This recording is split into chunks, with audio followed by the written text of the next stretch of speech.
avanzando en la sesión. Dejen su asistencia, por favor, ahí en el chat para poder registrarla, porque igual sigo trabajando hoy con mi equipo móvil y me es difícil tomarla en el formulario de Forms. ¿Vale?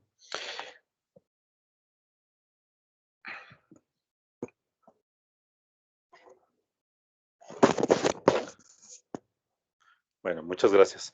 Entonces, les comentaba que, bueno, a partir de hoy vamos a comenzar a hablar acerca de los agentes antiinfecciosos, ¿no? Los agentes que están formulados y diseñados para el tratamiento de las enfermedades de origen infeccioso, de origen microbiano,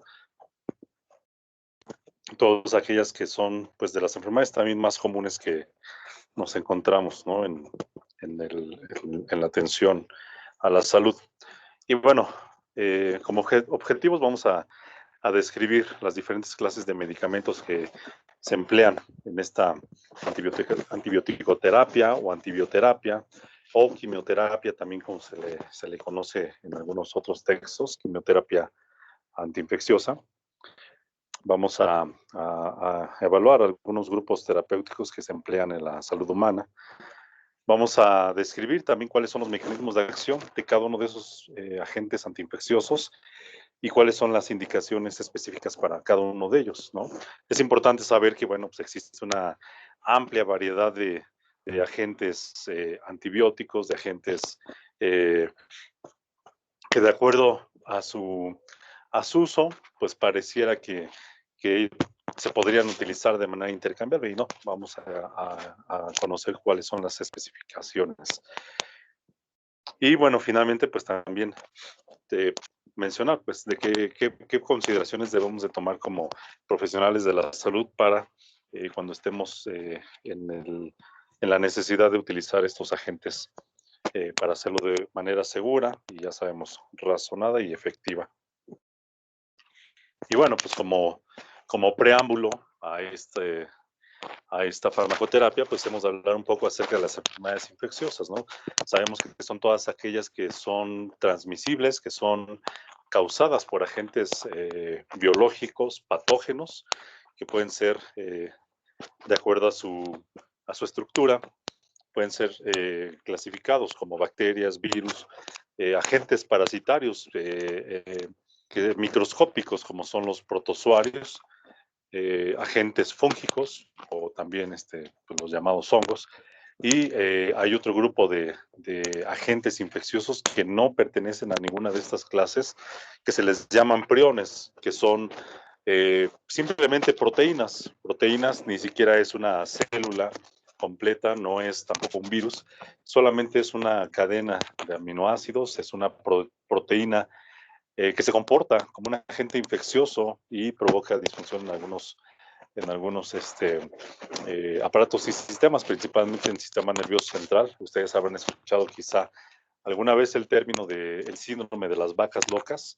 Esa enfermedad que se conoce como encefalopatía espongiforme, es causada precisamente por estos agentes llamados priones, los cuales al día de hoy lamentablemente no son curables, no hay ningún tratamiento entre los que vamos a revisar, ni siquiera los más innovadores, que pueda ser capaz de atacar a este tipo de proteínas, ¿no? Ok. Y bueno, acerca de los protozoarios, decía que son un tipo de parásitos.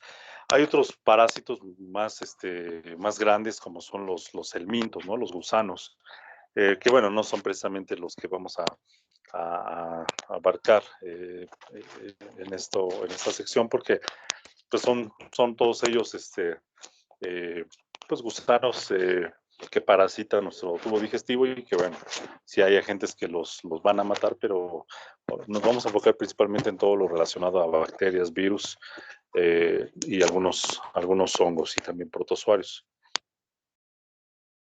Bueno, sobre los antibióticos podemos decir que pues el término etimológicamente antibiótico querría decir antivida, ¿no? De anti, pues que es algo contrario, y bios sabemos que es vida. Entonces un antibiótico pues está formulado y diseñado, o sus propiedades son que destruyen células, alterando diferentes procesos que le permiten sobrevivir y le permiten multiplicarse, reproducirse. Y bueno, en este sentido, pues un antibiótico pues es un compuesto químico que puede ser de origen natural, puede ser de origen semisintético, de origen completamente sintético, pero que va a tener la capacidad para destruir o inhibir el crecimiento de un agente microbiano, ¿no? Y solamente por mencionar, ¿no? Históricamente los antibióticos fueron descubiertos de una forma accidental, por decirlo así. Pues en un laboratorio se tenía un científico haciendo unos cultivos bacterianos, ¿no? Tenía unas cajas de Petri donde había un crecimiento bacteriano y observó que había una contaminación por unos hongos, por el tipo de crecimiento que daban, era característico de un hongo, pero alrededor de donde estaba esa colonia de hongos, no se desarrollaban las bacterias, ¿no? Entonces había un halo de inhibición y fue que empezó pues a hipotetizar que probablemente la actividad de los hongos era capaz de inhibir el crecimiento bacteriano. Y resulta que, pues, que el hongo, que fue el protagonista de esa historia, pues es de una especie que se llama Penicillium y es en honor pues a ese hongo que se acuñó el nombre de penicilina, ¿no? Y fue el primer antibiótico que se desarrolló también a escala industrial, el cual pues marcó un paradigma más bien un hito en la ciencia médica, porque anteriormente pues cualquier infección era capaz de provocar serias complicaciones en un paciente y aunque pareciera que una infección que hoy podríamos decir que no tendría absolutamente nada de complicado, sí la situación era suficiente como para que se complicara y dio origen a infecciones sistémicas, infecciones más agresivas y pues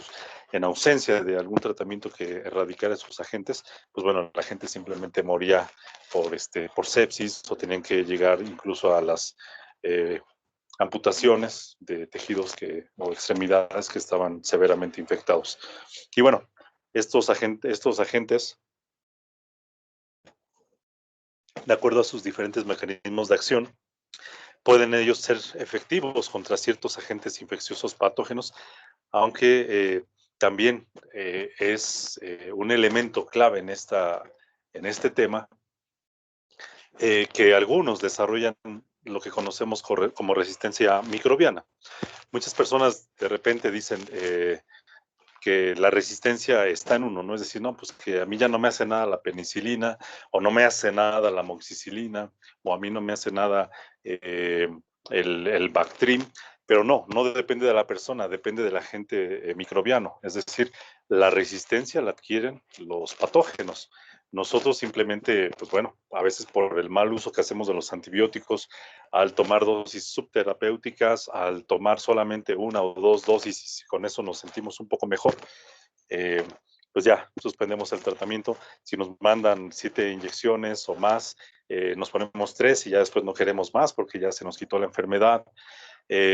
Nos automedicamos antibióticos, los médicos también prescribimos antibióticos cuando no son necesarios usarlos, o sea, la gran mayoría de las infecciones respiratorias agudas son causadas por virus y como tal, pues no habría necesidad de dar antibióticos, pero ahí es donde la prescripción que es irracional, la que no es congruente, la que no tiene ningún fundamento científico, pues bueno, es la que provoca que se prescriban antibióticos de manera innecesaria, ¿no? Entonces, todo eso contribuye a que estas bacterias que no son completamente destruidas, que no son completamente inhibidas, comiencen a desarrollar mecanismos que le van a conferir el que bloqueen la actividad de ese antibiótico y las mismas bacterias sintetizan o forman proteínas que contienen esa información y entre una bacteria y otra se pueden comunicar esa información y van a adquirir esa nueva resistencia. Entonces, Es un tema importante porque si nosotros seguimos haciendo una prescripción poco racional de los antibióticos, lo único que provocamos es que ante una infección tengamos menos productos farmacoterapéuticos que nos resulten eficaces y vamos a tener que emplear cada vez agentes más sofisticados, pero también en ellos existe ese riesgo de que las bacterias desarrollen resistencia microbiana. Y bueno, ¿cómo podemos nosotros asegurar que un antibiótico va a ser efectivo contra un agente en particular? Primero, pues hacer una evaluación adecuada del paciente, saber que de acuerdo a la infección, a la sospecha diagnóstica que tengamos, podremos nosotros determinar si probablemente está causado por bacterias gram positivas, bacterias gram negativas, si es causado por un virus, si esa bacteria en específico desarrolla un cuadro clínico muy característico y bueno, todo ello nos permite tener la sospecha de un agente en particular.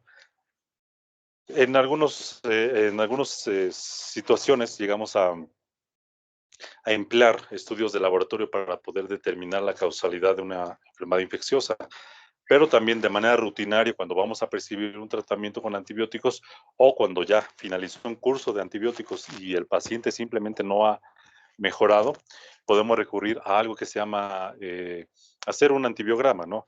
Regularmente pedimos, por decir, un exudado faríngeo y cuando nos reportan si hubo un crecimiento bacteriano, enseguida también nos dicen el agente aislado es sensible a los siguientes antibióticos o es resistente a los siguientes antibióticos o es moderadamente sensible a estos antibióticos. ¿Qué quiere decir? Bueno, pues que las bacterias fueron expuestas a alguna cantidad de este antibiótico y pues se observó una inhibición completa de su crecimiento, lo cual nos permite anticipar que este antibiótico lo podemos elegir para ser más efectivos en nuestro antibiótico-terapia, o que si el agente se desarrolló aún en presencia del antibiótico, bueno, pues que no tiene caso que nosotros hagamos una prescripción de ese medicamento si las bacterias van a tener resistencia y no vamos a poder inhibir su crecimiento. Entonces sí se vuelve útil este tipo de pruebas, aunque no son hechas de manera rutinaria, ¿no? El tratamiento antibiótico generalmente se emplea de manera empírica, y empírico no quiere decir que pues lo hago por sentido común, no, sino que debemos de tener precisamente todo un fundamento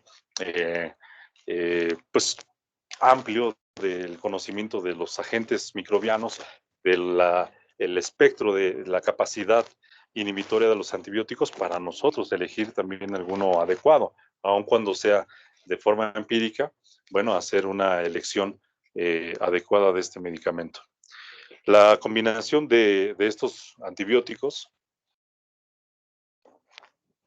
como lo hemos visto en el caso de la sesión con los adultos mayores, los antibióticos también pueden tener algún tipo de interacción. Las interacciones pueden resultar en indiferencia, que quiere decir que pues, la presencia de un antibiótico A y un antibiótico B no causa absolutamente ninguna modificación respecto a la acción, a la farmacocinética del antibiótico contrario. La adición, pues quiere decir que en este caso, uno y otro agente, si uno tiene un 50% de efectividad contra una bacteria y el otro tiene un 20%, la adición quiere decir que es el 50 más el 20, entre los dos tienen un 70% de efectividad para inhibir a esa bacteria. Tenemos el caso del sinergismo. El sinergismo es que se potencia más allá de la suma de la efectividad de las dos. Es decir, si un antibiótico A tiene una capacidad inhibitoria de 30% y el medicamento B tiene otro 30%, la adición sería 60%, pero resulta que como son sinérgicos, se rebasa más de ese 60% y a lo mejor alcanza hasta un 80%, ¿no? Es decir, un poco más que cada uno de manera individualizada.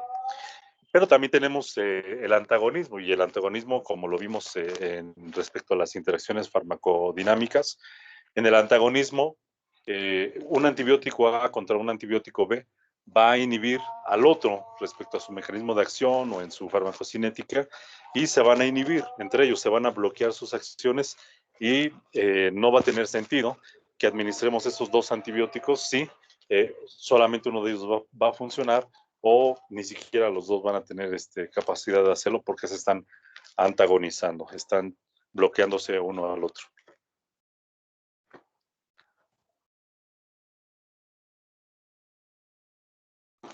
Bueno, pues los antibióticos son un grupo muy amplio, demasiado amplio de agentes. La verdad es que si nos pusiéramos a revisar tan solo nombre por nombre, seguramente nos llevaríamos la clase completa, ¿no? Pero hay una forma en que los podemos agrupar, y también, pues como en todo, hay agentes que son más representativos, hay agentes que son más comunes para su uso, y algunos que también aquí en nuestro país sí están autorizados, y otros que pues no los hemos de ver, ¿no? Porque no se autorizan para su comercialización. Y tenemos diferentes sistemas de clasificación. El más elemental es por su estructura química, ¿no? Que comparten algunas semejanzas estructurales, y podemos hablar de los antibióticos beta-lactámicos, que son aquellos que poseen un anillo en su estructura química llamado anillo beta-lactámico, y por eso reciben ese nombre. Y en este grupo de los agentes beta-lactámicos podemos encontrar antibióticos de la clase de las penicilinas, las comunes que conocemos, la penicilina G-benzatínica, penicilina G-procaínica, también otro tipo de penicilinas llamadas aminopenicilinas, como amoxicilina, ampicilina, otro tipo de penicilinas específicamente para agentes como el estafilococo aureus, que es meticilina, netimicina, y también ahí se agrupan otros antibióticos que no son propiamente penicilinas, pero comparten ese anillo betalactámico, y son las llamadas cefalosporinas, que también es otro grupo completamente eh, diferente químicamente hablando, pero que tienen ese mismo anillo betalactámico. Y otros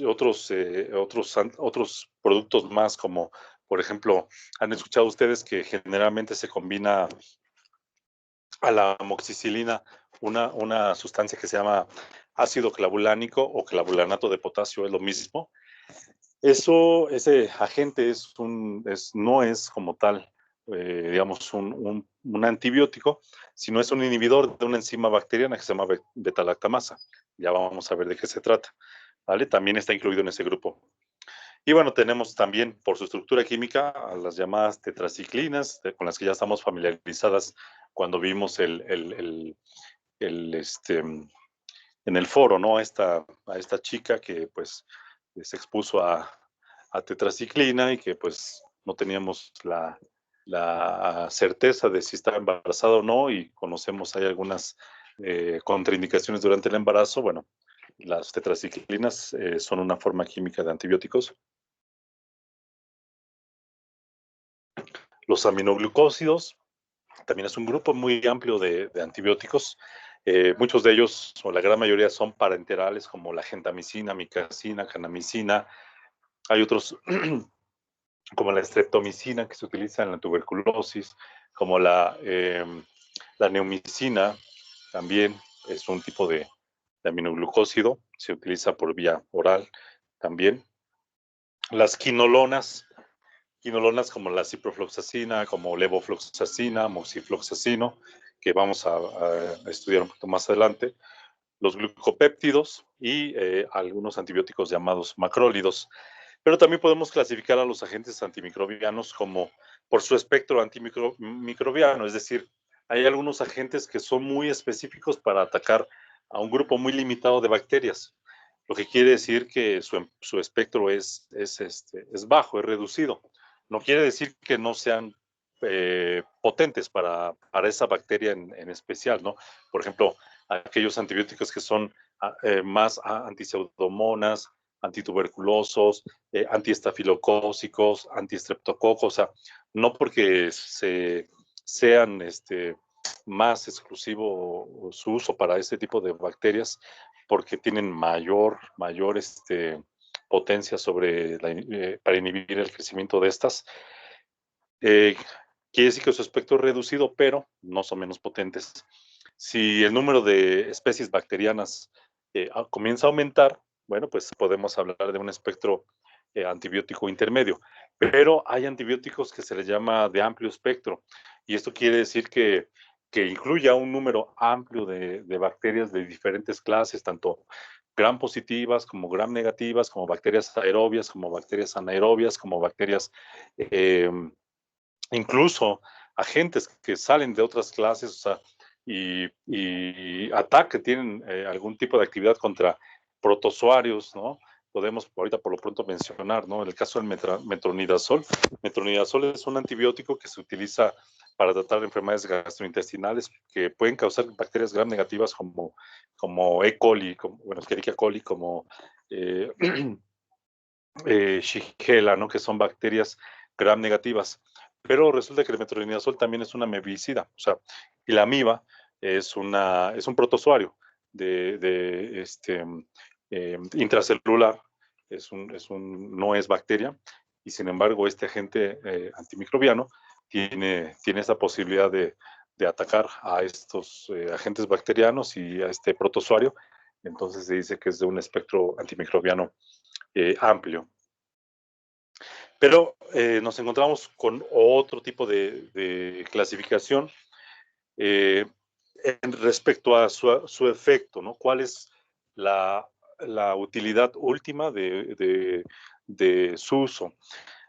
Hay algunos antibióticos que no logran matar a la bacteria directamente, es decir, sino que reducen a lo mejor su capacidad de reproducción, reducen su capacidad de multiplicación, inhiben vías metabólicas, por lo cual la bacteria deja de, a lo mejor, de nutrirse, a lo mejor deja de formar los sustratos que requiere para la síntesis de nuevos ácidos nucleicos, y solamente retrasamos un poco la reproducción de estas bacterias. A eso se le llaman agentes bacteriostáticos, y entre ellos podemos tener a las clases, por ejemplo, de las tetraciclinas, las sulfamidas o sulfonamidas, el trimetoprim, cloranfenicol, macrólidos y las lincosamidas. Y los bactericidas quiere decir que son agentes que en cuanto entran y comienzan a tener su efecto directamente sobre las células bacterianas, los van a destruir, van a provocar la muerte de esas células, y por eso se dice bactericida, es decir, mata a esas bacterias. Y aquí tenemos antibióticos de la clase como los betalactámicos, que ya mencionamos hace un momento, los aminoglucósidos, la fosfomicina, la nitrofurantoína, los polipéptidos, quinolonas, rifampicina y la vancomicina.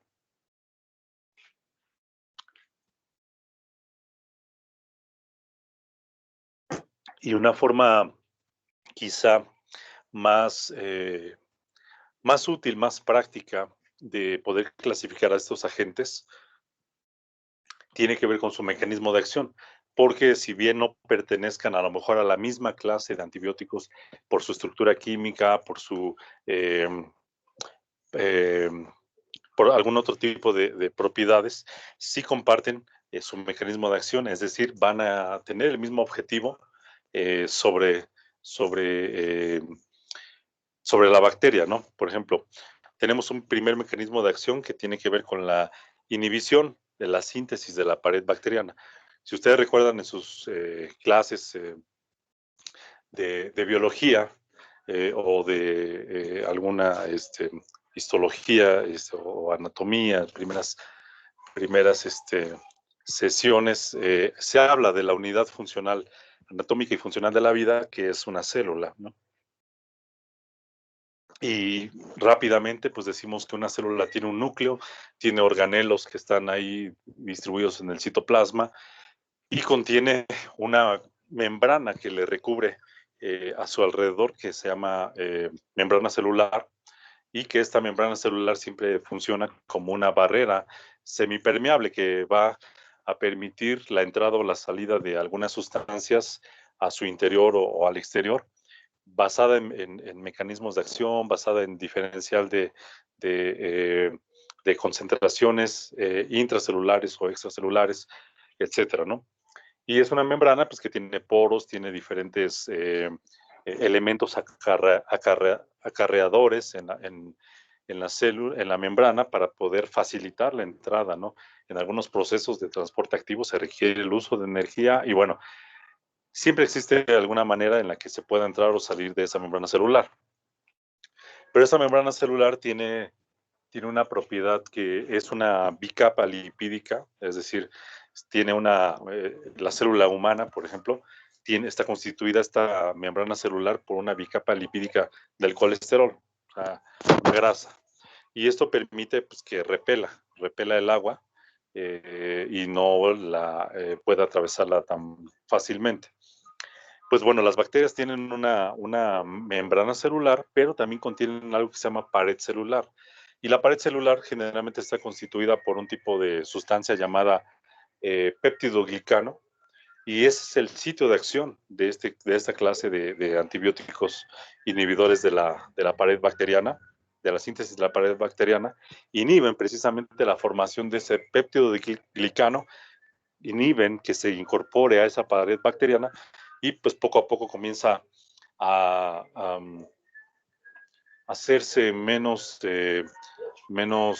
densa esa pared, se comienza a debilitar hasta que finalmente se rompe y la célula se destruye, ¿no? Porque todo su contenido interior sale y aparte entra agua, entonces se hincha, explota y bueno, la célula simplemente muere, ¿no? Entonces, esa es la razón por la que los antibióticos de esta clase, todos ellos van a ser bactericidas. Y tenemos aquí a los betalactámicos, tenemos a la fosfomicina, cicloserina, bacitracina, glucopéptidos, isoniazida, etambutol y piracinamida. Estos últimos pues son antibióticos típicamente utilizados como antituberculosos, la isoniazida, etambutol y piracinamida. Y aunque les digo, pueden tener actividad contra otro tipo de bacterias, eh, se les indica casi exclusivamente para tratar la tuberculosis, porque contra estas micobacterias, Mycobacterium tuberculosis, Mycobacterium bovis, no existen una cantidad amplia de antibióticos que los puedan atacar. Y también, aparte, esas bacterias son multiresistentes a los antibióticos, entonces no cualquiera las va a inhibir, pero estas, bueno, todavía siguen siendo parte de ese esquema que se prescribe para su tratamiento.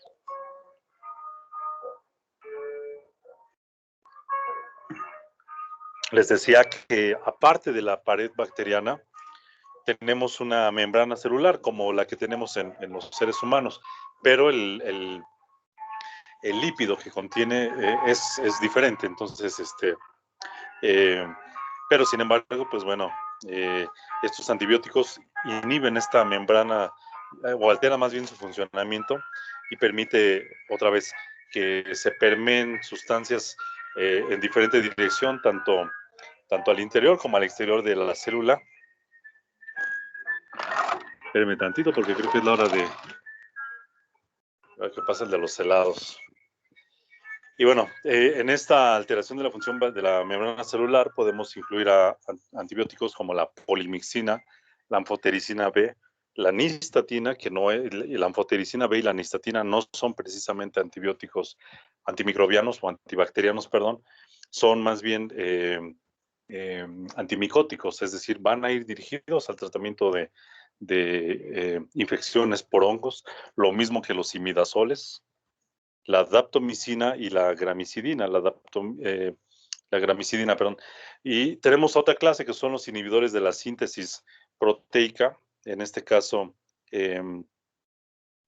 todas las bacterias, como nuestras células humanas, pues tienen mecanismos para sintetizar proteínas y con esa síntesis de proteínas es que ellas pueden desarrollar tanto sus componentes de su pared celular como componentes de su membrana celular, como también la síntesis de proteínas que les permiten codificar estos mecanismos de resistencia bacteriana, síntesis de proteínas para formar en algunos casos cápsulas, como el lipopolisacárido, sintetizar toxinas bacterianas, endotoxinas, exotoxinas bacterianas, otros mecanismos de resistencia antimicrobiana como las enzimas, beta-lactamasas, penicilinasas,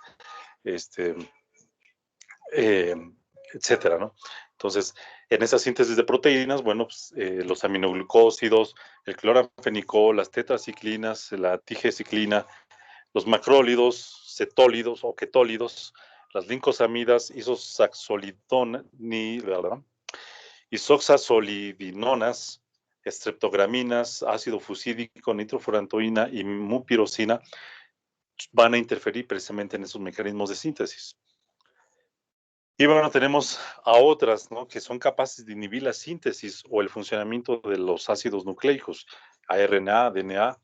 Entonces, cualquiera de los dos son necesarios para la vida de cualquier célula viva. Y tenemos aquí a las quinolonas, a la rifampicina, nitroimidazoles, actinomicina y la actinomicina D y la fidaxomicina. Y tenemos a un grupo que se conoce como inhibidores de la síntesis de metabolitos esenciales. Específicamente, pues bueno, hay un metabolito esencial que es el ácido fólico, y que es necesario para la síntesis de ácidos nucleicos, para la formación de las bases hidrogenadas de las moléculas de DNA y de ARN, que son la adenina, citosina, guanina, uracilo, etcétera, ¿no? Todas ellas. ¿Y cuáles son los antibióticos que pertenecen más a esta clase? Bueno, pues las sulfonamidas o sulfamidas y el trimetoprim.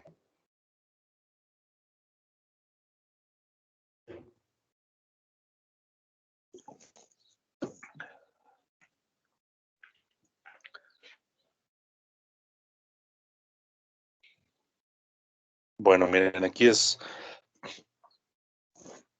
este es un esquema que de alguna manera resume lo que mencionamos hace un momento y al mismo tiempo esquematiza los sitios de acción de estos diferentes clases de antibióticos. Es una bacteria prototípica. Ustedes pueden ver ahí en color verde, así un filamento, que podría ser un flagelo que algunas bacterias tienen y que les permite la movilidad. En la parte opuesta tenemos como unos pelitos que también se pueden llamar pili y que precisamente les confieren pues un mecanismo con el cual se adhieren a las células y comienzan ahí a invadirlas. Y tienen, pues como todas las células, una cubierta externa, que en este caso les digo, hay una pared celular, hay una membrana celular. Aquí podemos ver en esta primera rectángulo los inhibidores de la pared celular. Nos señala ahí con un tachecito en rojo lo que es la pared celular. La membrana celular, pues una capa un poco más interna. Aquí las moléculas de ácidos nucleicos, que son el DNA, el RNA mensajero. En el citoplasma, bueno, pues que se llevan a cabo la síntesis de proteínas. Y aquí, por ejemplo, una vía metabólica que es la síntesis de ácido fólico. Y dentro del citoplasma vemos como hay inclusiones que son los ribosomas. Y los ribosomas, bueno, son precisamente los organelos celulares que se encargan de la síntesis de proteínas, ¿no? Entonces, hablando precisamente de los inhibidores de la síntesis de proteínas, actúan específicamente sobre esos ribosomas. De interés en farmacoterapia, hay dos clases de ribosomas a los cuales van dirigidos los antibióticos. Uno de ellos es la subunidad 50S, y hay algunas clases de antibióticos, bueno, son como la eritromicina, la clindamicina, la pleuromutilinas, que bueno, ya son especies no muy frecuentes. Tenemos aquellos agentes antimicrobianos que actúan específicamente contra la subunidad 30S, y aquí podemos mencionar a los aminoglucósidos, a la gentamicina, a la streptomicina, a las tetraciclinas y a las glicilciclinas, ¿vale? Y hay algunos agentes que, bueno, podríamos decir que cubren o tienen una acción sobre las dos subunidades de ribosomas, tanto a las 30S como a las 50S, y finalmente también inhiben la síntesis de proteínas. Y en este caso, pues el agente representativo es linezolid. En el caso de los inhibidores de la pared celular, bueno, pues bloquean tanto la síntesis, decíamos, como la formación de este péptido glicano, como la reparación cuando la bacteria, pues también finalmente se está comenzando a degradar su pared celular. La bacteria sintetiza más péptido glicano y lo va incorporando a su pared. Pero estos antibióticos son capaces de evitar esos dos mecanismos y aquí otra vez mencionamos que están incluidas las penicilinas, las cefalosporinas, los carbapenems, vancomicina, bacitracina, fosfomicina, isoniazida. En la membrana celular decíamos que las polimixinas y la daptomicina que producen una pérdida por una permeabilidad que bueno, es selectiva, pero que ahí se vuelve ya no selectiva y se permean las sustancias del interior al exterior de la célula o viceversa. Aquellos agentes que interfieren con la síntesis y funcionamiento de DNA o RNA, tenemos a algunos que inhiben la replicación y la transcripción a través de la acción sobre una enzima que se llama girasa, y aquí los antibióticos típicos son las quinolonas, y aquellos que inhiben otra enzima que se llama polimerasa de la RNA, tenemos por ejemplo a la rifampicina. Y en el caso de la síntesis del ácido fólico, pues decíamos que los más representativos son todas las clases de medicamentos sulfonamidas y el trimetoprim.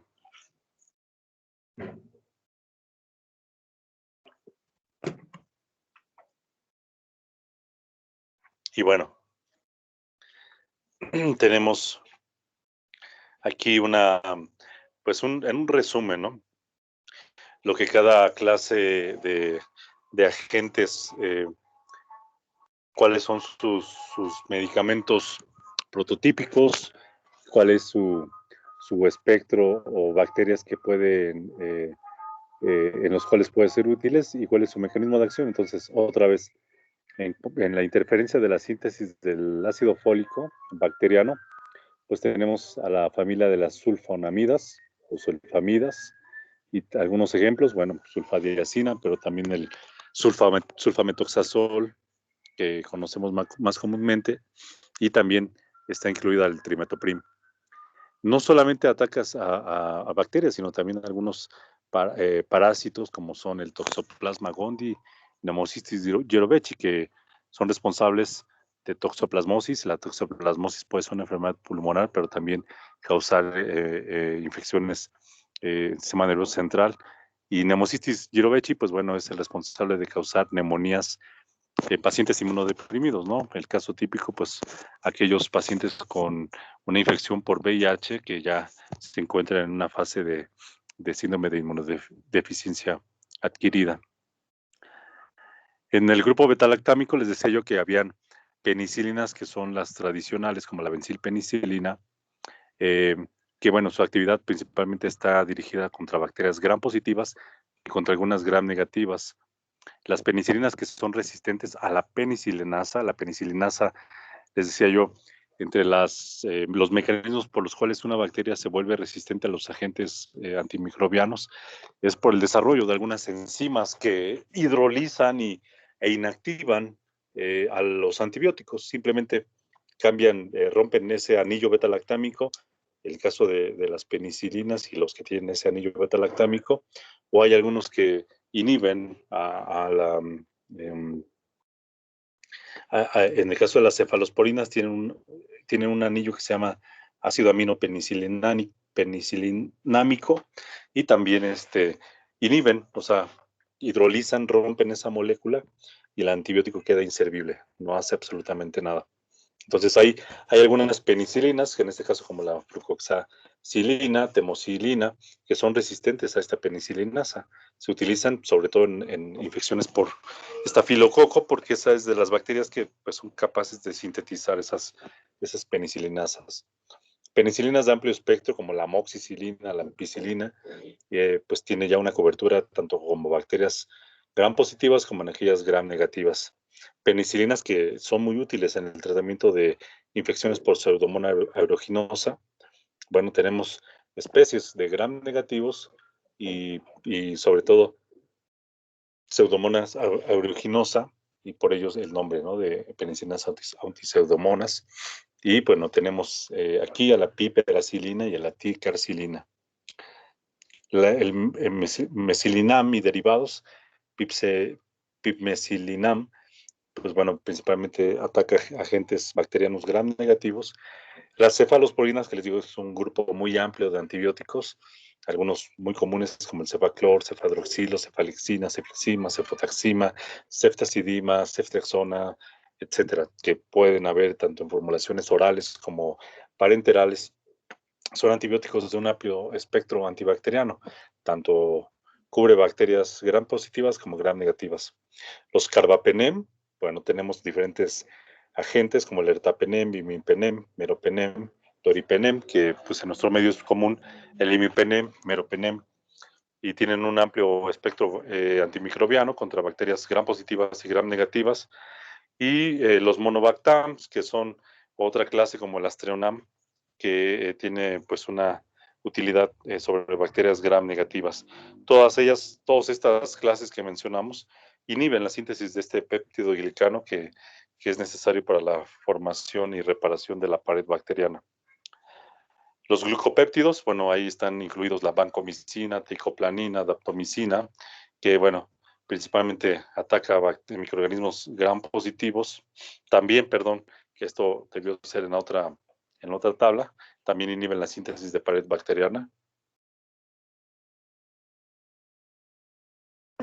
El colistimetato, polimixina B, son antibióticos útiles en infecciones por bacterias gram negativas. Y bueno, su mecanismo de acción pues es sobre la membrana celular, pues afecta esa estructura. Las tetraciclinas, bueno, algunos ejemplos como la doxiciclina, limeciclina, minociclina, que utilizábamos, decíamos, para el acné, la oxitetraciclina, que es la famosa terramicina, tetraciclina, todas esas clases, todos esos antibióticos llamados tetraciclinas, bueno, también son de amplio espectro y pueden ser útiles tanto en bacterias gram positivas como gram negativas. Los aminoglucósidos, decíamos, amicacina, gentamicina, neomicina, tobramicina, streptomicina, pues también incluye bacterias gram negativas como gram positivas. Macrólidos como la citromicina, claritromicina, eritromicina, espiramicina, telitromicina, bueno, son sus indicaciones son muy semejantes a las de la penicilina, y de hecho por esa razón es que en el caso de la eritromicina, pues bueno, es el medicamento de elección cuando una persona tiene un antecedente de alergia a la penicilina, ¿no? Que han tenido algún tipo de reacción de hipersensibilidad a la penicilina. Bueno, la eritromicina tiene una estructura química diferente y se espera que no haya una reacción cruzada en esos pacientes con alergia. Pero como las indicaciones contra los agentes con los que puede ser útil su uso son compartidos con la penicilina, bueno, entonces puede ser un agente intercambiable en esos casos. Y tenemos, les decía, oxazolidinonas como el linezolid, principalmente bacterias gram positivas, lincosamidas como la clindamicina, también de uso muy común. Vean que pues, su principal utilidad de la clindamicina es sobre bacterias gram positivas, entonces no la podríamos utilizar en todos los casos.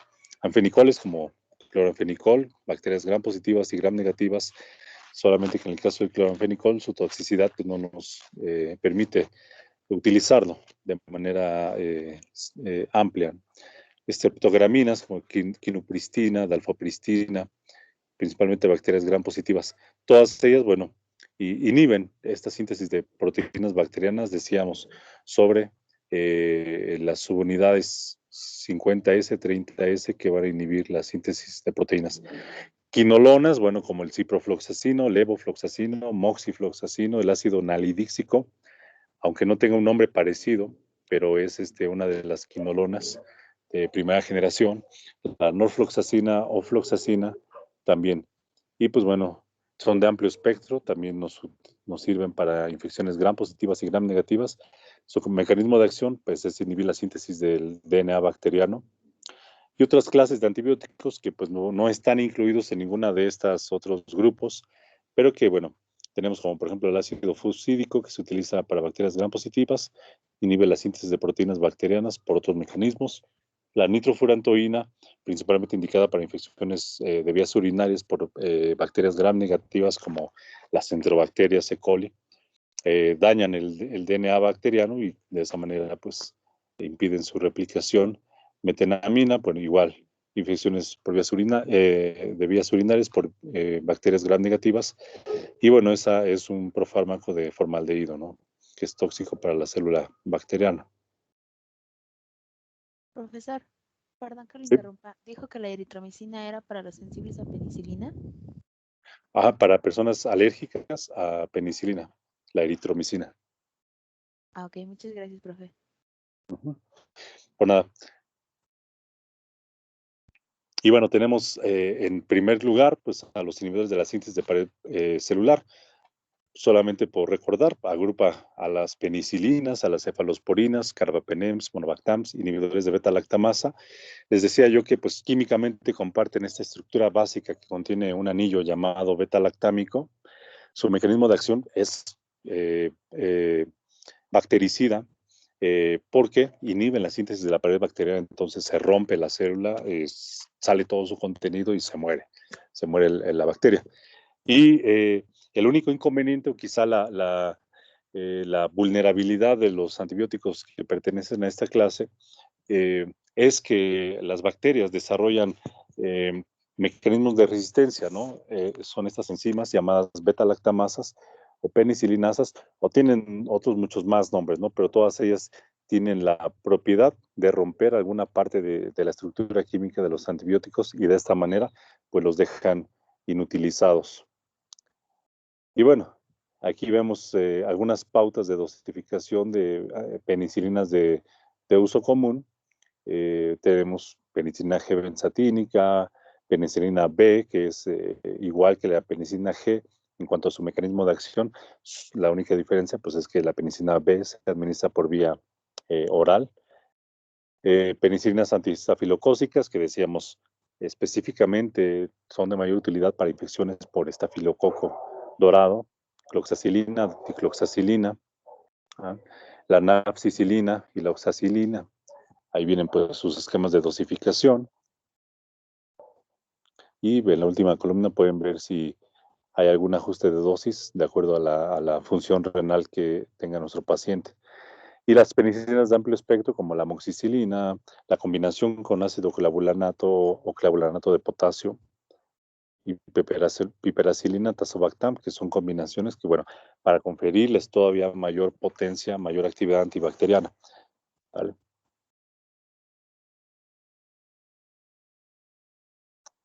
Y bueno, recuerden ustedes también que cuando hablábamos en la sesión de la falla de la función renal, pues los antibióticos de tipo bueno, de la penicilina, los antibióticos eh, eh, podían tener esa propiedad de nefrotoxicidad, porque también como vimos en la sesión anterior, hay fármacos que formaban algunos complejos inmunes y provocaban que esos complejos se depositaran sobre algunos sitios, y alguno de ellos es los glomérulos renales, y esto provocaba una glomerulonefritis inducida por medicamentos. Entonces, las penicilinas, por ese mecanismos que son nefrotóxicas, ¿no? Entonces, de allí la razón de que también cuando tenga el paciente deterioro renal, pues se haga un ajuste porque muchos de ellas se eliminan por vía renal y aparte, pues queremos exponer menos al paciente.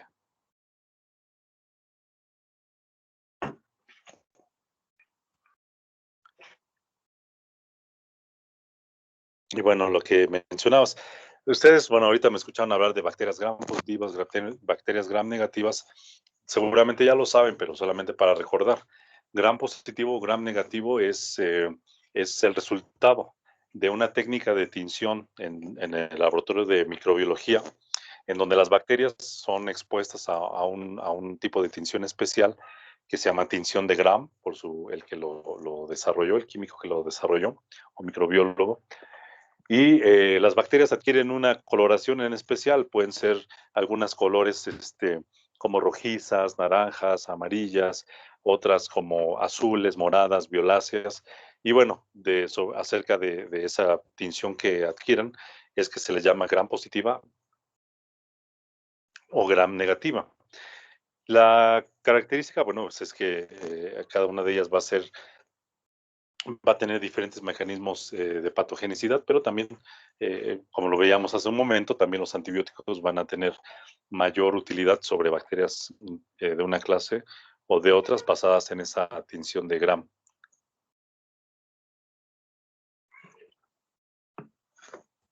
Y bueno, tenemos a las penicilinas, penicilinas nos pueden ser útiles en infecciones por Streptococcus pyogenes, que es una bacteria gram positiva.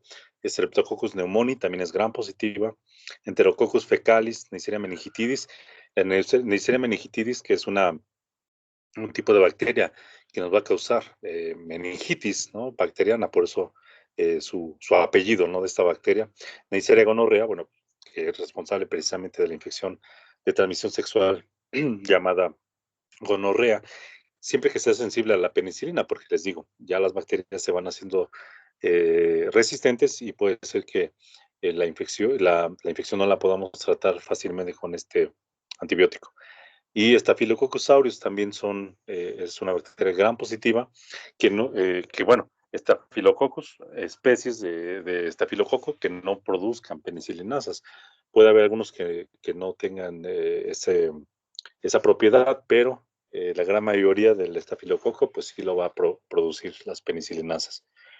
Infecciones por clostridios. Los clostridios son como el Clostridium tetani, Clostridium perfringens, son agentes que viven en el suelo, que pues la forma de adquirirlas es por, por contaminación de heridas, contaminación pues obviamente con productos del suelo. Este clostridio pues vive en el intestino también de los animales y por eso es que los campesinos si se cortan y se contaminan esa herida, pues por allí es el sitio de entrada de estas bacterias. Aparte, pues se pueden aspirar algunas esporas que forman estas bacterias y después de un tiempo, pues se maduran y causan la infección. Las infecciones periodontales, angina de Vincent, infecciones pulmonares de origen orofaringio, y bueno, pues ahí siguen siendo útiles esta penicilina, la normal, ¿no? Como la procaínica de 400, 800 mil unidades, Benzetacil, que es la de 1.200.000 unidades, etcétera.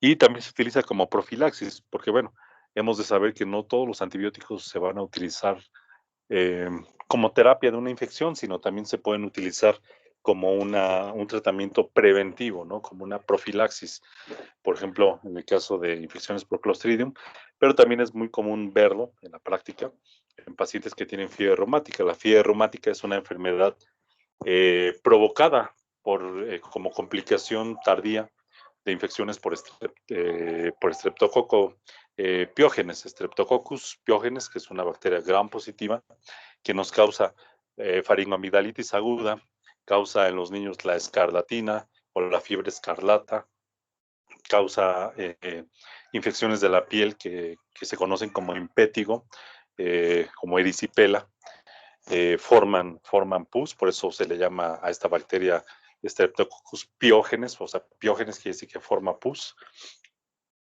Y la fiebre reumática, bueno, es la consecuencia de una infección,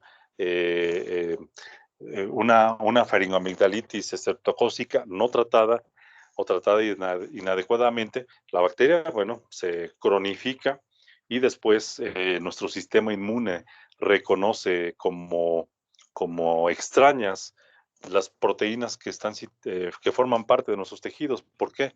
Porque hay se llama mimetismo molecular, en donde cierto componente de la bacteria, del Streptococcus pyogenes, nuestro sistema inmune lo reconoce como si fuera, perdón, nuestros tejidos son reconocidos como si fueran una parte estructural del Streptococcus pyogenes, y entonces se comienzan a formar anticuerpos y van dirigidos contra nuestros tejidos sanos, y esto afecta articulaciones, afecta válvulas cardíacas, y por eso hay complicaciones como la cardiopatía reumática o valvulopatía reumática. Afecta las articulaciones. Entonces la persona que tiene un episodio agudo de una recaída de fiebre reumática, pues va a tener mucha inflamación articular y dolor, ¿no? Entonces, después del tratamiento, que luego puede ser así 10 aplicaciones de penicilina procaínica y después una de penicilina, se van aplicando algunas de ellas de manera periódica también para prevenir una nueva infección por Streptococcus pyogenes.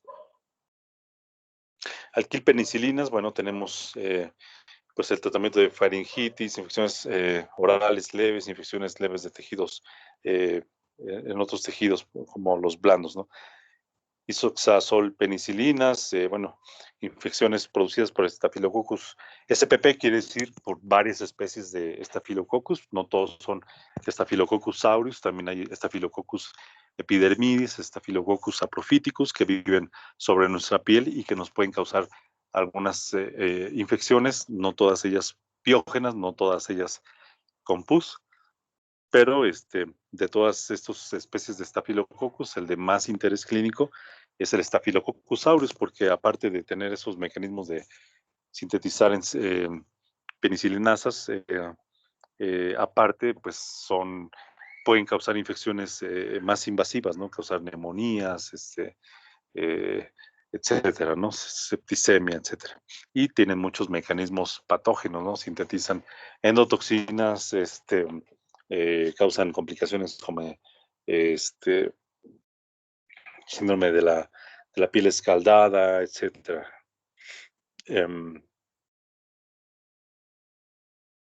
Aminopenicilinas, como bueno, aquí nos pueden ser útiles en el tratamiento de infecciones respiratorias y urinarias, infecciones por Listeria monocitógenes, en el caso de la ampicilina, en pacientes que sean portadores de Salmonella typhi, asociación, pues bueno, para el tratamiento de endocarditis por Enterococcus fecalis, meningitis, sepsis, ¿no?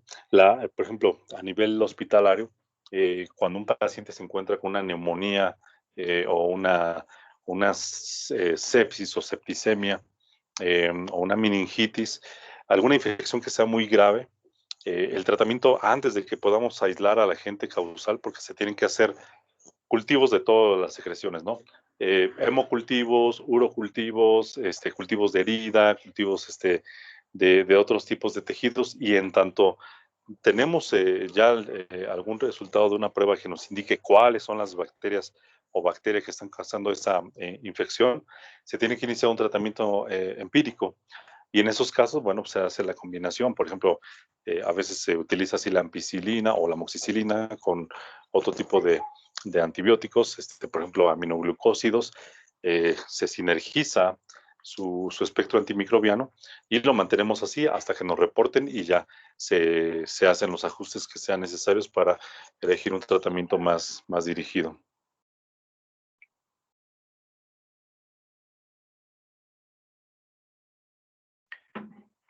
Carboxipenicilinas, uridopenicilinas, y bueno, vean ustedes cómo van cambiando sus indicaciones.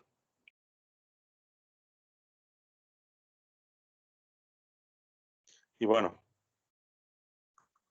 de interés, bueno, pues en el caso de las uridopenicilinas, que en asociación, pues bueno, pueden ser útiles en infecciones por pseudomonas.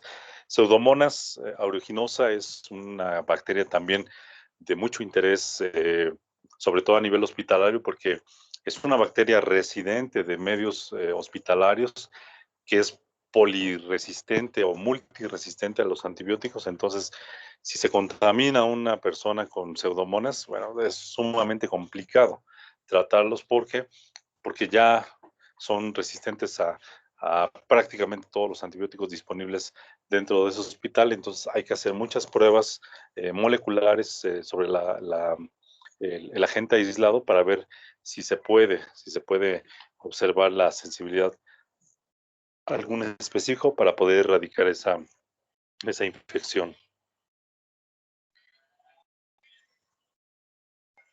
Y bueno, tenemos aquí a las cefalosporinas. Las cefalosporinas, decíamos, pues son una clase química pues, que tiene cierta similitud con las penicilinas.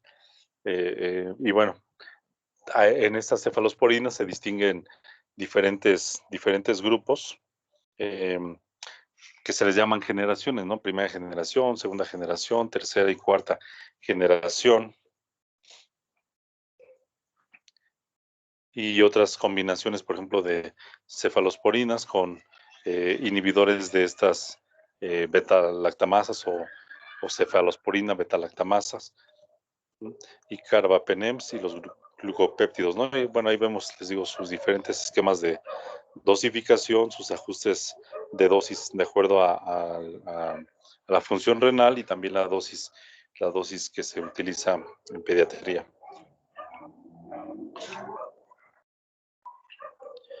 Y bueno, les decía yo que el ácido clavulánico, pues son útiles cuando necesitamos que un agente microbiano tenga resistencia a la formación de esas enzimas que hidrolizan la molécula beta-lactámica. Y bueno, cuando nosotros añadimos, en este caso por decir, ácido clavulánico, lo añadimos a la amoxicilina, bueno, su espectro de antibacteriano se amplía tanto, miren, infecciones respiratorias inferiores, superiores, vías urinarias, infecciones obstétricas, ginecológicas, de piel, tejidos blandos, articulares, óseas, intraabdominales, odontológicas, periodontales, profilaxis de cirugía maxilofacial, otorrinolaringológicas, torácicas, ortopédicas. O sea, la verdad es que su espectro de antimicrobiano es sumamente grande, ¿no? Cuando nos hacemos estas asociaciones, ¿no? Así también con los betalactámicos monocíclicos como eh, los que llamamos monobactams, bueno, también van dirigidos contra infecciones urinarias, gonocócicas, neumonías, osteomielitis, sepsis, meningitis. Les digo, estos son llamas para cuando tenemos infecciones muy graves o también por agentes que son sumamente resistentes a los tratamientos con agentes convencionales.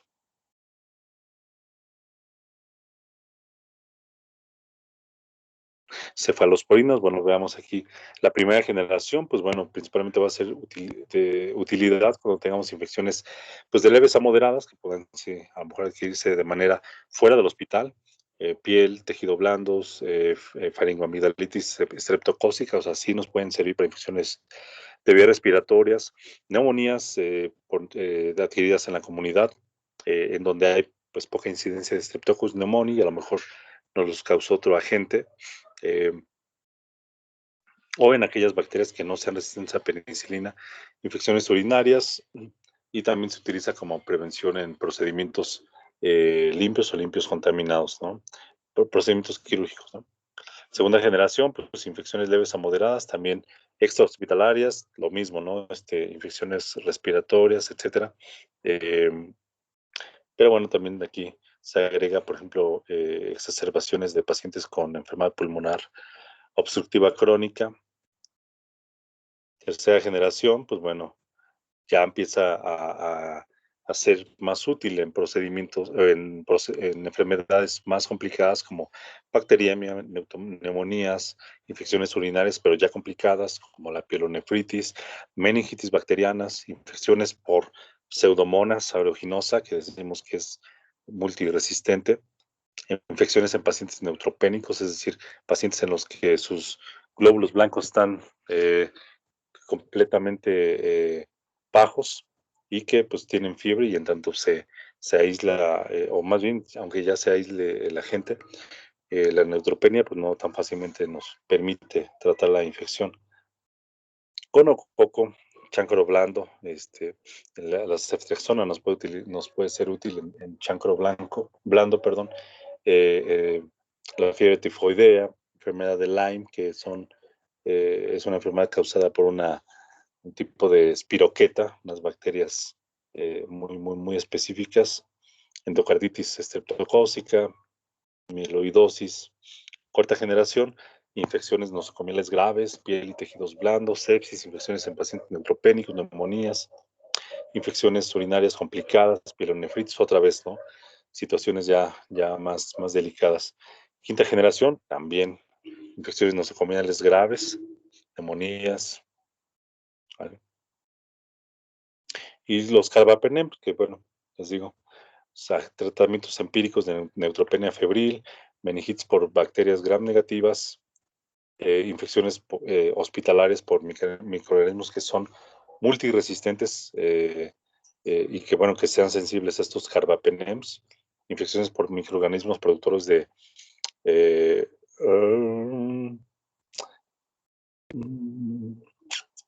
se me fue ahorita el término de BLI. Déjenme ahorita, si lo recuerdo, se los digo.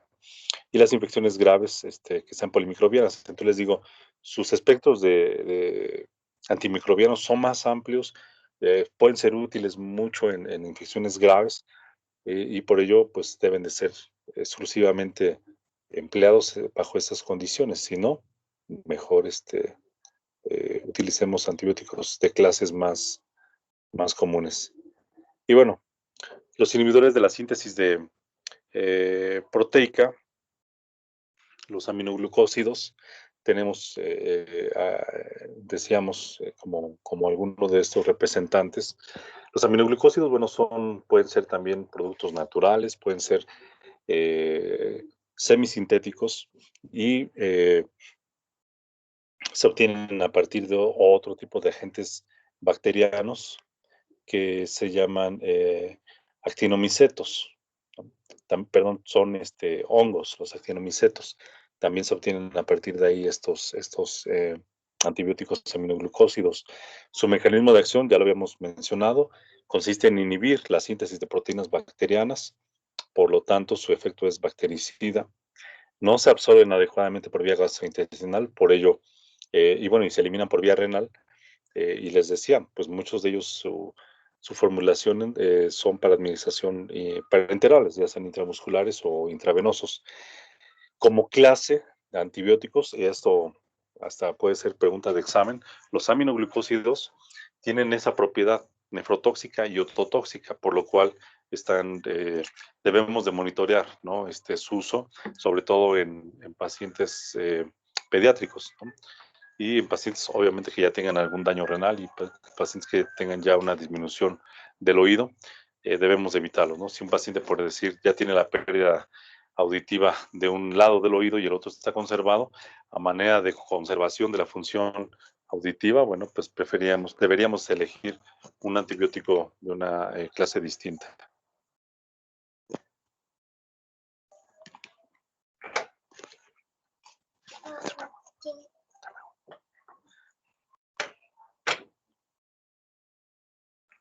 Y bueno, aquí los aminoglucósidos es una tabla que resume algunas de sus propiedades.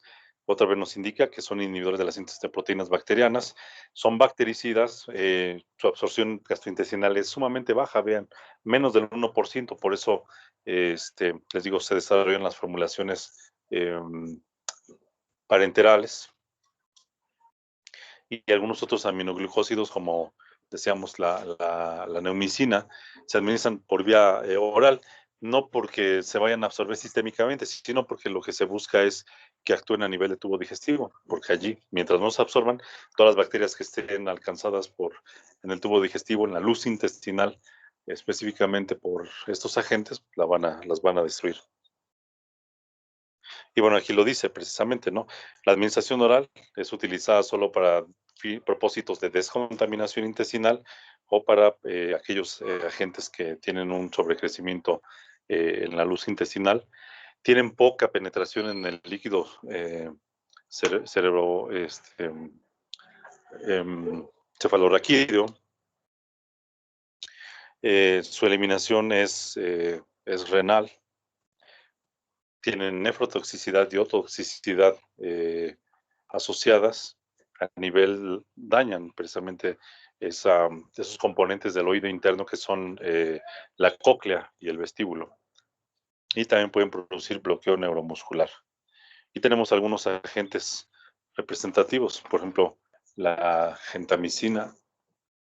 La gentamicina, que viene en preparación para enterar como ya sea intravenosa o sea intramuscular, se utiliza muy frecuentemente para tratar infecciones de vías urinarias, para peritonitis, que es una enfermedad generalmente una infección polimicrobiana del abdomen, ¿no? Una contaminación allí, por ejemplo, de un catéter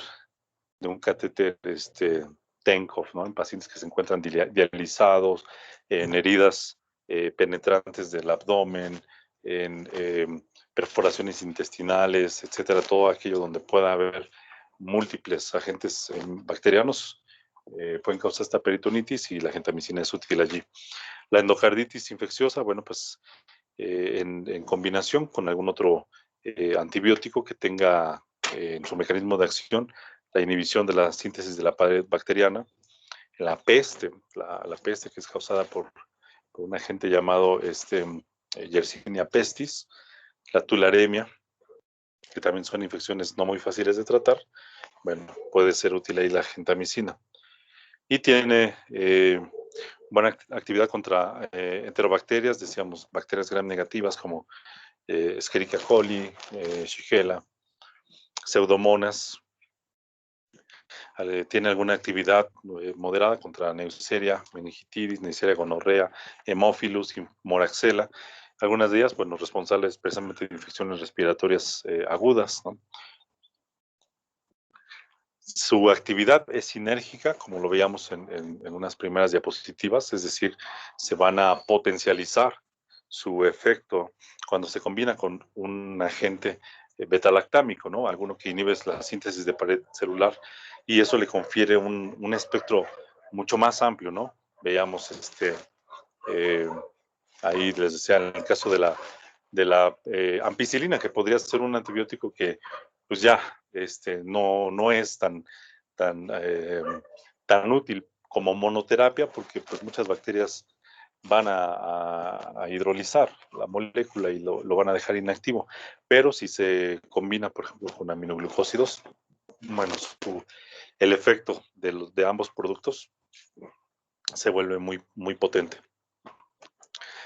Pues tiene toxicidad vestibular, coclear, por eso es ototóxico, la gentamicina, y también tiene una toxicidad renal. La tobramicina, bueno, pues, otra clase, también infección en vías urinarias, infecciones pulmonares, aquellas también en las exacerbaciones de fibrosis quística. Porque la fibrosis quística es una enfermedad respiratoria, no es de origen infeccioso. En este caso, se forman muchas secreciones muy adherentes en la vía respiratoria que pueden causar obstrucción y colapso de las vías respiratorias.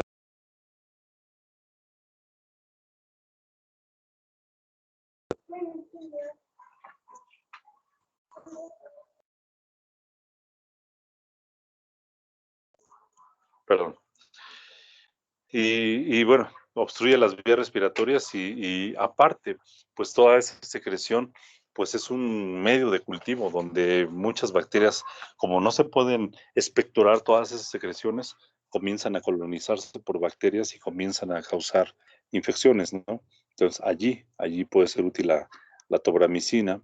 En la septicemia, que es adquirida dentro de un hospital, pero que se desconoce su origen. Su perfil de seguridad, bueno, de eficacia, pues bueno, es semejante al de la gentamicina, pero tiene una mayor actividad contra Pseudomonas aeruginosa, ¿no? También, les digo, la toxicidad en la audición es compartida en toda esta clase de aminoglucósidos. La micacina, que también ustedes ven que se utiliza muy comúnmente cuando uno va a buscar atención médica y dicen, doctor, es que mi niño tiene mucha fiebre y si tú les dices, bueno, mire, pues es una infección y vamos a tratar primero controlando la temperatura y no vamos a lo mejor bueno, vamos a prescribir algún antibiótico, pero les vamos a poner ahí unas inyecciones de amicacina, ¿no? Y lo vemos como muy bueno, ¿no? Y claro, pues un antibiótico parenteral pues siempre va a dar un efecto más rápido. El asunto es precisamente que no en todos los casos debemos emplearlos y les digo, sobre todo en niños, el uso de los aminoglucósidos puede ser un factor de riesgo para que tengan más adelante disminución de la agudeza auditiva y no la hayamos sabido porque continuamente los estuvimos exponiendo a esos agentes, ¿no? Amicacina, bueno, muy útil sin infecciones de vías urinarias, infecciones pulmonares, incluidas exacerbaciones también de fibrosis quística, también en septicemia intrahospitalaria, y también puede ser útil en infecciones por micobacterias. También, pues, su espectro antimicrobiano, pues, es compartido con la gentamicina, al igual que la tobramicina, pero también posee una actividad contra algunos bacilos gram negativos que son resistentes a otra clase de aminoglucósidos. Entonces, ustedes pueden ver que aunque pertenezcan a una misma clase de antibióticos, hay algunos que van a tener cierta resistencia sobre otros representantes de esa clase. Su actividad también está dirigida contra micobacterias, decíamos.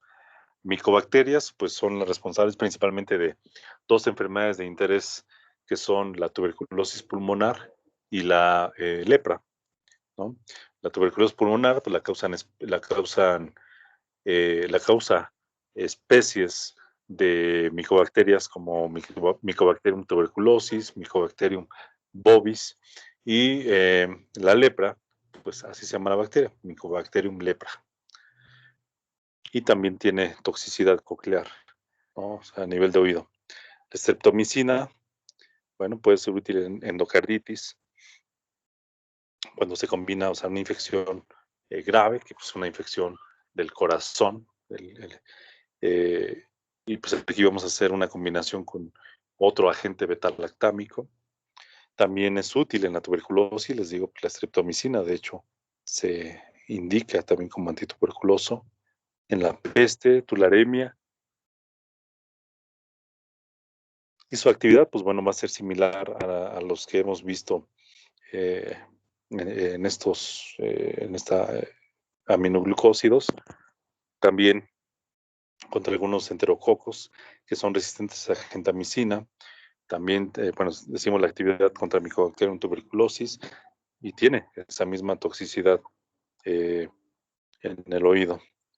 La neumicina, bueno, pues existe tanto en formulación oral como también preparaciones tópicas y para hacer irrigación urológica. Todo esto es, pues porque como no se absorbe tanto, pues actúa más bien de manera local, donde nosotros hagamos esa irrigación o hagamos esa administración en el caso del tubo digestivo, ¿no? Por la vía oral o vía rectal.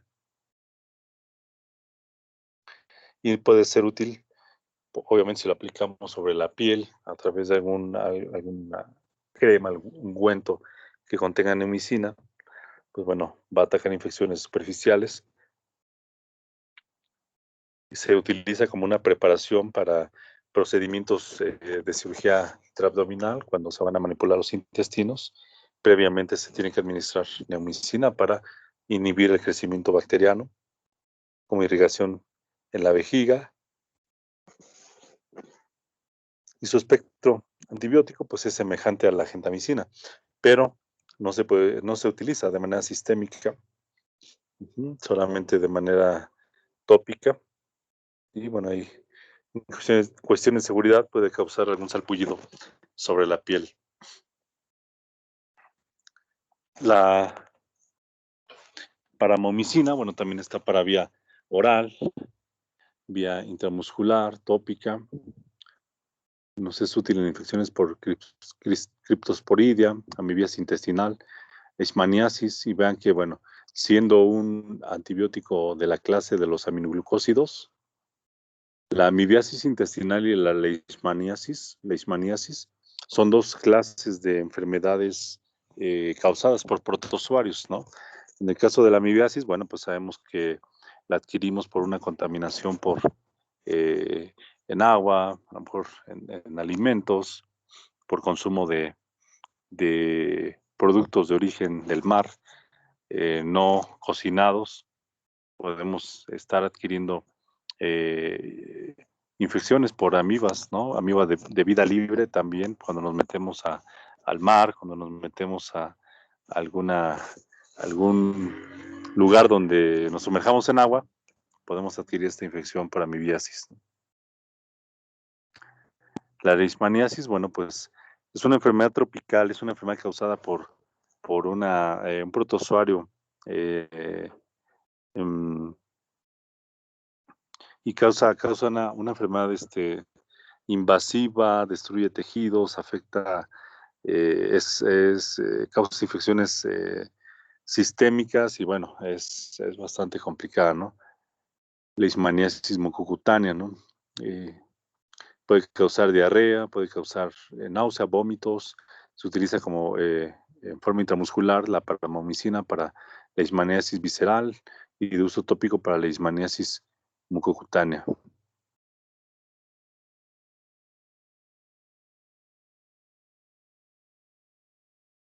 Tenemos inhibidores de síntesis de proteínas, como las tetraciclinas.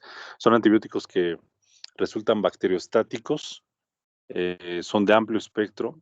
Su mecanismo, pues ya decíamos, inhiben la síntesis de proteínas bacterianas a través de la unión con la subunidad ribosomal 30S.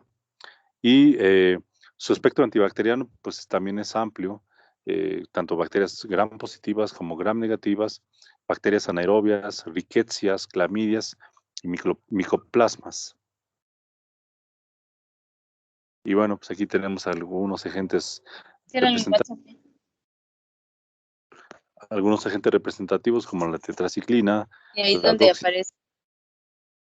doxiciclina, la minociclina y tegueciclina. Y ahora vamos a revisar, por ejemplo, el caso de la tetraciclina, que sería uno de los fármacos prototípicos. Se utiliza en acné inflamatorio. Estos productos se alcanzan muy buenas concentraciones en la piel, por eso, como la tetraciclina, la doxiciclina, la minociclina, se utilizan en acné, precisamente porque tiene muy buena distribución en la piel. Pero bueno, su uso se ha reemplazado en gran parte por la doxiciclina, ¿no? Que tiene un espectro quizá un poquito más amplio. Y bueno, como decía en la diapositiva anterior, tienen una muy buena actividad contra ricketsias, con especies de clamidia, micoplasma, legionela, ureaplasma, borrelia, francisella, tularensis, pastorela multocida, bacillus anthracis, responsable del anthrax, Helicobacter pylori, que es la bacteria que se asocia con infecciones crónicas de la mucosa gástrica y que causan la formación de úlceras. Y en ciertas circunstancias, pues esas úlceras degeneran con cáncer gástrico, ¿no? Entonces hay que erradicar ese Helicobacter pylori y aquí la tetraciclina puede ser útil allí. Actividad contra Streptococcus pneumoniae, Streptococcus pyogenes, Staphylococcus aureus, Haemophilus influenza, bacterias gram positivas. Tiene buena penetración en el sistema nervioso central en líquido cefalorraquídeo. Son de excreción renal y causan toxicidad renal. Y bueno, recuerden ustedes que inhiben la síntesis de las proteínas bacterianas, son bacteriostáticos. Y se acuerdan ustedes que decíamos que una de los ejemplos en los que los alimentos, la presencia de alimentos podían causar alteraciones farmacocinéticas era, por ejemplo, mencionábamos el uso de los antiácidos y tetraciclinas, bueno, pues es lo que dice precisamente aquí, ¿no? Se interactúa con cationes que se administran por vía oral, como el calcio, hierro, aluminio, y por eso las formulaciones que son hechas de hidróxido de aluminio, hidróxido de magnesio, etcétera, forman estos conjugados con la tetraciclina y no pueden ser absorbidos, por eso se tienen que pues administrar de manera separada y con suficiente tiempo para que se permita la absorción de tetraciclina. Están contraindicados en el embarazo y en niños menores de 8 años, decíamos, por el riesgo teratogénico en el caso de las mujeres embarazadas por la pigmentación dental y porque también pueden causar fotosensibilidad. Y la minociclina, bueno, pues igual, ¿no? Sus indicaciones son prácticamente las mismas. También comparte pues bueno, que se eliminan por vía renal, pero también está asociada a la toxicidad vestibular, ¿no? En el oído.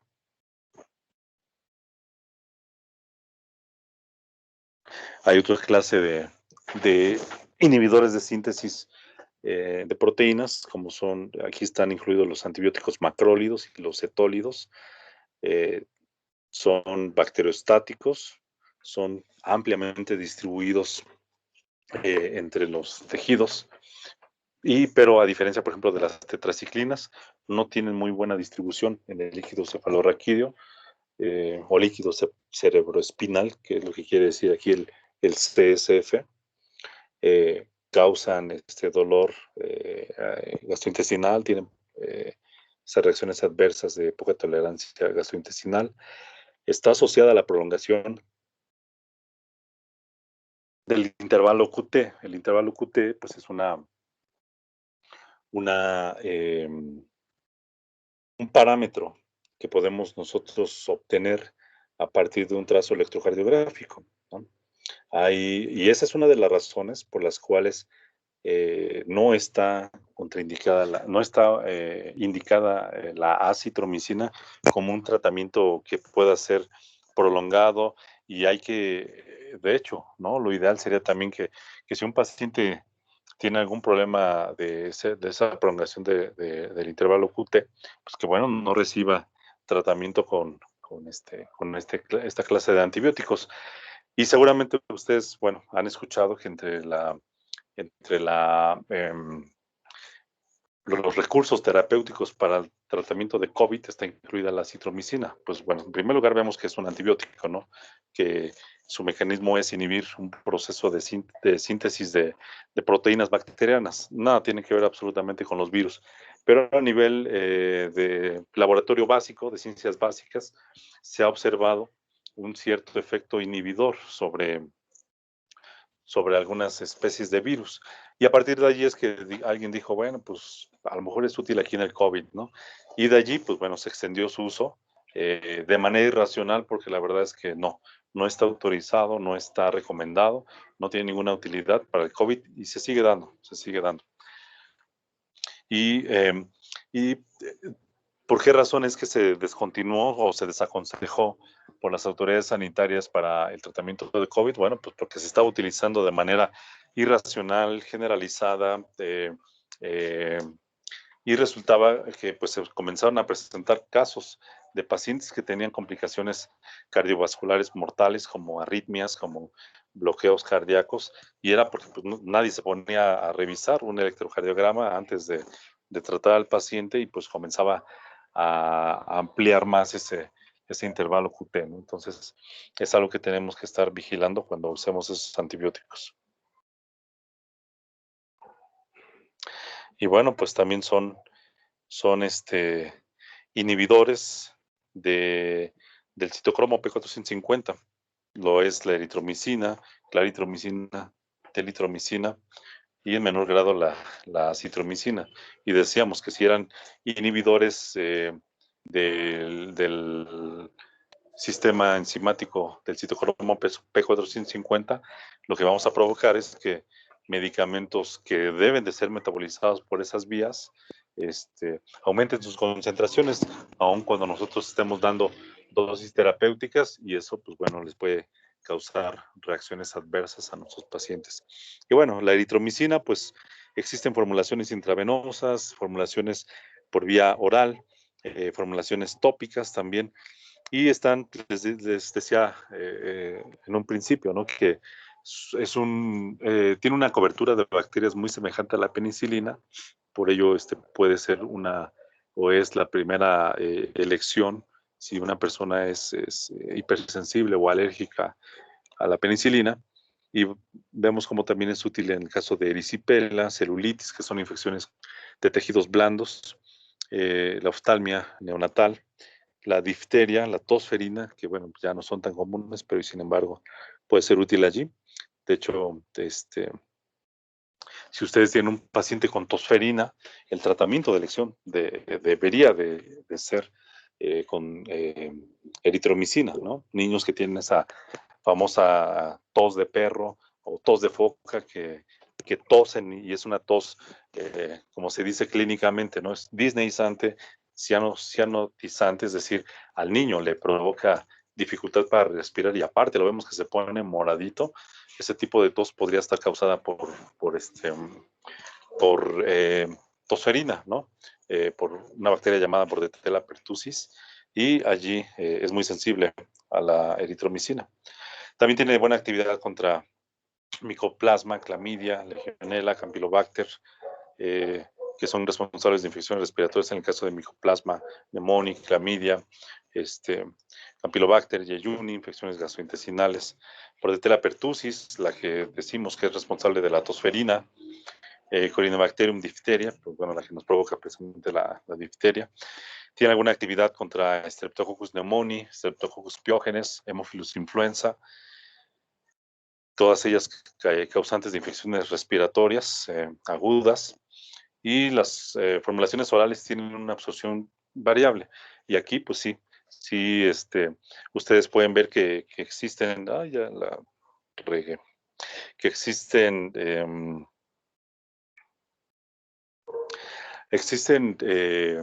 diferentes sales, ¿no? Cuando nosotros hablamos de sales, nos referimos a la forma en la que se elabora ese producto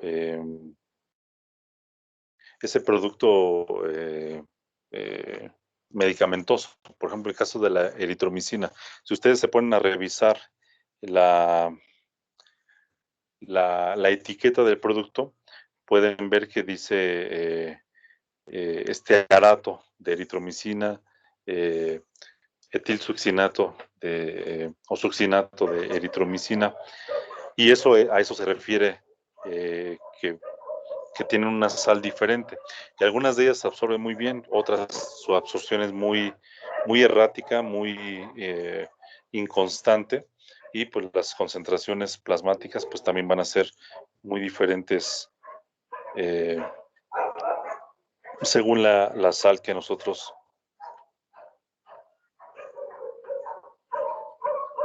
elijamos. Okay. Aquí nos dice que estimula receptores de motilina. Esto es a nivel de tubo digestivo. Tiene, por lo tanto, tiene efectos procinéticos, como lo tendría a lo mejor otra clase de agentes que van a estimular el tránsito intestinal.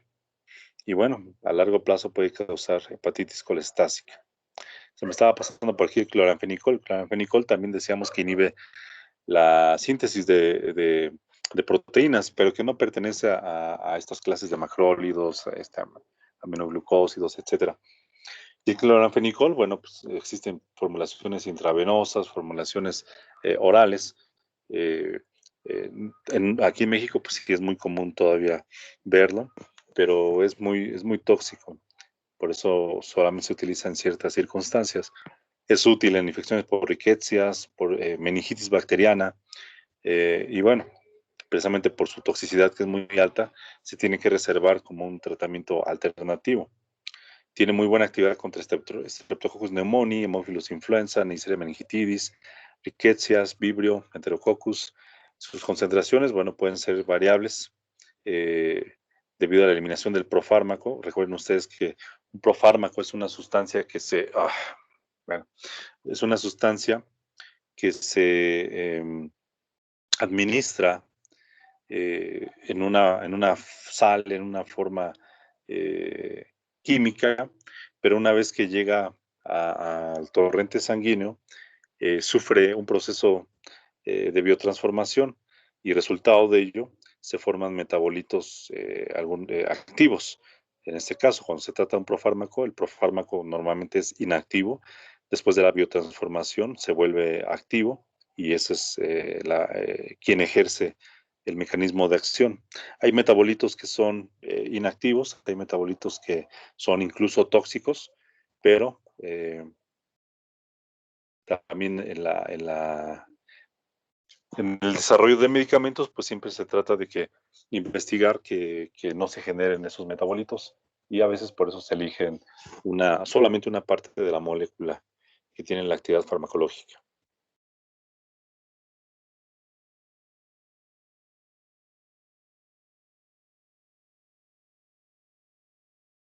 Y bueno, la citromicina, decíamos, otro representante de los macrólidos, se utiliza, por ejemplo, en neumonías adquiridas en comunidad, obviamente neumonías bacterianas, no la neumonía por COVID, en las exacerbaciones agudas de pacientes con bronquitis crónica, pacientes con EPOC, en otitis media, en faringitis bacterianas, en clamidia y tratamiento y profilaxis de Mycobacterium avium.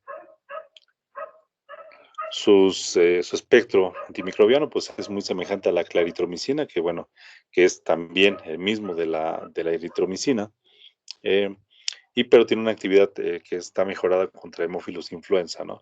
El Haemophilus influenza no es el agente que causa la influenza. La influenza estacional está causada por un virus, ¿no? Los virus influenza tipo A, tipo B, y todavía de esos tipo A y tipo B existen N cantidad de combinaciones de acuerdo a unas enzimas que poseen, que son la hialuronidasa y la neuraminidasa, y por eso es que decimos H1N1, y esos son virus, ¿no?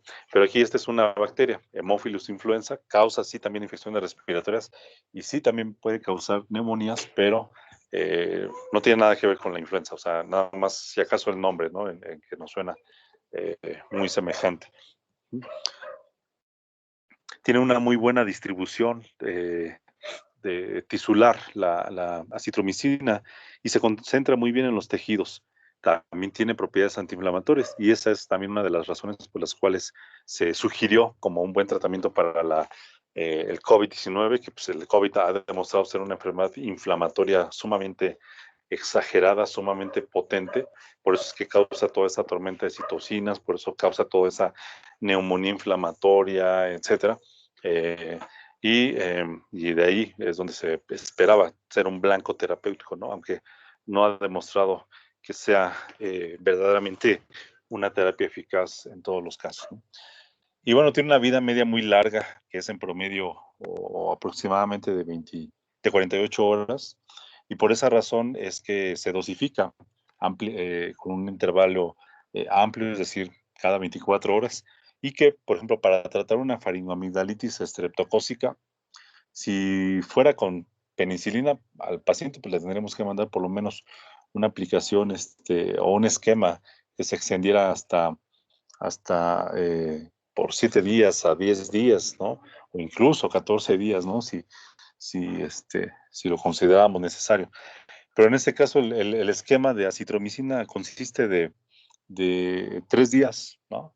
Y uno diría que ahí, ¿a poco en 3 días se va a tratar la infección? Bueno, sí, porque precisamente su vida media tan prolongada permite mantenerse mucho tiempo o más horas circulando nuestra sangre en concentraciones terapéuticas útiles y facilita ese esquema de dosificación.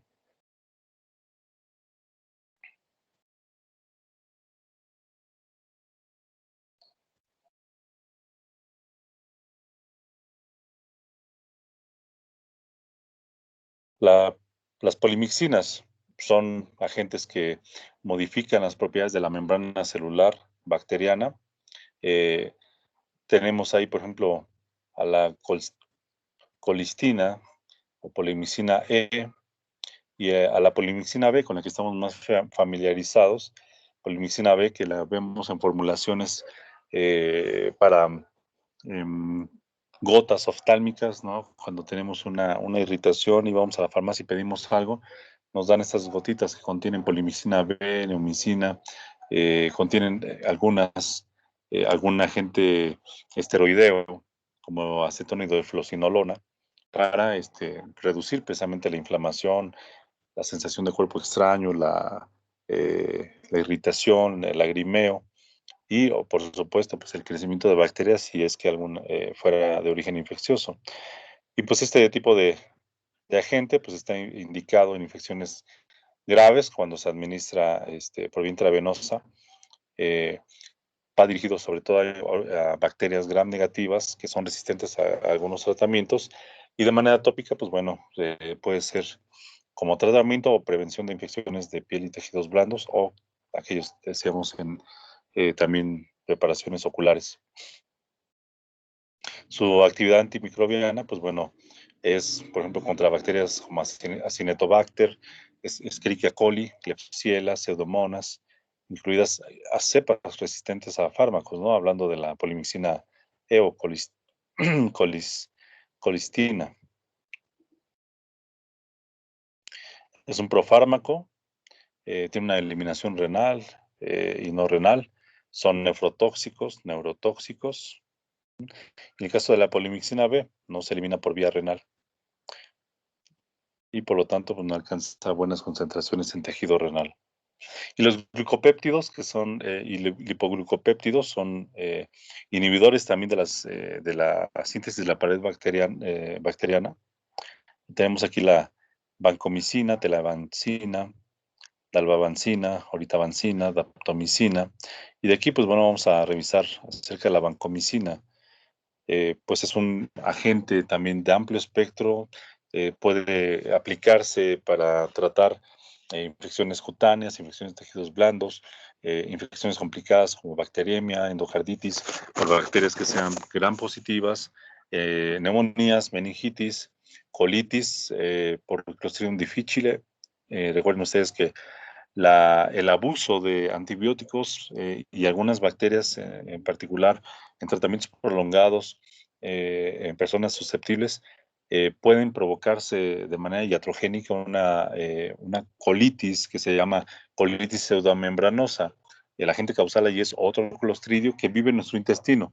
No es el que causa el tétanos, ese es Clostridium tetani, en este caso es Clostridium difficile, y ese agente provoca esta esta colitis pseudomembranosa, que se va a caracterizar por evacuaciones diarreicas, sanguinolentas, pérdida de peso, pues podríamos decir por desnutrición, y también se utiliza para profilaxis en procedimientos con alto riesgo de infecciones por Staphylococcus aureus meticilina resistentes. Eso quiere decir MRSA. Es cepas de esta bacteria gram positiva que se llama Staphylococcus aureus, pero que son meticilina resistente. O sea, la meticilina decíamos ser una penicilina antiestafilocócica, pero hay algunas especies que aún a esas agentes son resistentes y se les nombra así, MRSA. Y bueno, vancomicina tiene una muy buena actividad frente a bacterias gram positivas, mencionábamos, Staphylococcus, en este caso incluyendo también a las especies meticilina resistentes, Streptococo, Enterococcus fecalis. Cuando se administra por vía oral, pues no se absorbe muy bien, por eso se utiliza preferentemente por vía parenteral, vía intravenosa, y solamente en el caso de la formulación oral, pues es donde nos es útil para el tratamiento de Clostridium difficile, ¿no? La colitis pseudomembranosa. Tiene una penetración intermedia al sistema nervioso central, solamente en presencia de la inflamación. Se excreta por vía renal y sus reacciones, pues bueno, tienen que ver precisamente en el procedimiento de administración a través de una infusión pues el paciente puede tener un aspecto así, como de un eritema sistémico, y por eso se llama síndrome de hombre rojo, y está pues asociado con una infusión rápida, ¿no? Ya por ello ahí tiene que estar controlado, y bueno, es motivoso de las últimas sesiones de este curso. Es nefrotóxica la vancomicina en dosis altas. Y de aquí, pues bueno, también vamos a hablar acerca de la daptomicina, pues un producto también que es útil en infecciones de piel, tejidos blandos, en el caso de bacteriemas por estafilococos, estreptococos, infecciones por enterococos que son resistentes a la primera que vimos, a la vancomicina. Es un lipopéptido, es decir, tiene cadenas de aminoácidos con alguna componente lipídico. Tiene una actividad semejante a la vancomicina. Tiene una actividad contra cepas de enterococcus resistentes a la vancomicina. Una proteína, sí, bueno, su penetración al sistema nervioso central pues también es limitada. Se inactiva por el surfactante pulmonar. El surfactante pulmonar es una sustancia que se crea en los neumocitos, en las células pulmonares, que mantiene precisamente abiertos los alvéolos. Si no hubiera ese surfactante, se colapsarían y no podríamos respirar, ¿no? No es útil en tratamiento de neumonías. Se elimina por vía renal y, bueno, raramente puede causar miositis o rhabdomiólisis, que serían dos reacciones adversas asociadas al daño en músculo, desde causar una inflamación, o la rhabdomiólisis, pues es podríamos llamar una